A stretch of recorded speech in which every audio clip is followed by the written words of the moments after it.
और जब हम लोगों को तकलीफ पहुंचने के बाद अपनी रहमत से आसाइश का मजा चखाते हैं तो वो हमारी आयतों में हीले करने लगते हैं। कह दो कि अल्लाह बहुत जल्द तदबीर करने वाला है और जो हीले तुम करते हो हमारे फरिश्ते उनको लिखते जाते हैं। वही तो है जो तुमको जंगल और दरिया में चलने फिरने और सैर करने की तौफीक देता है,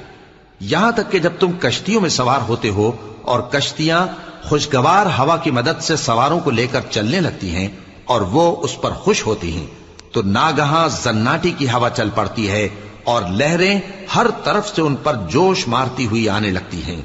और वो ख्याल करते हैं कि अब तो लहरों में घिर गए। तो उस वक्त खालिस अल्लाह ही की इबादत करके उससे दुआ मांगने लगते हैं कि ऐ अल्लाह, अगर तू हमको इससे नजात बख्शे तो हम तेरे बहुत ही शुक्रगुजार हों। फिर जब वो उनको नजात दे देता है तो मुल्क में नाहक शरारत करने लगते हैं। लोगों,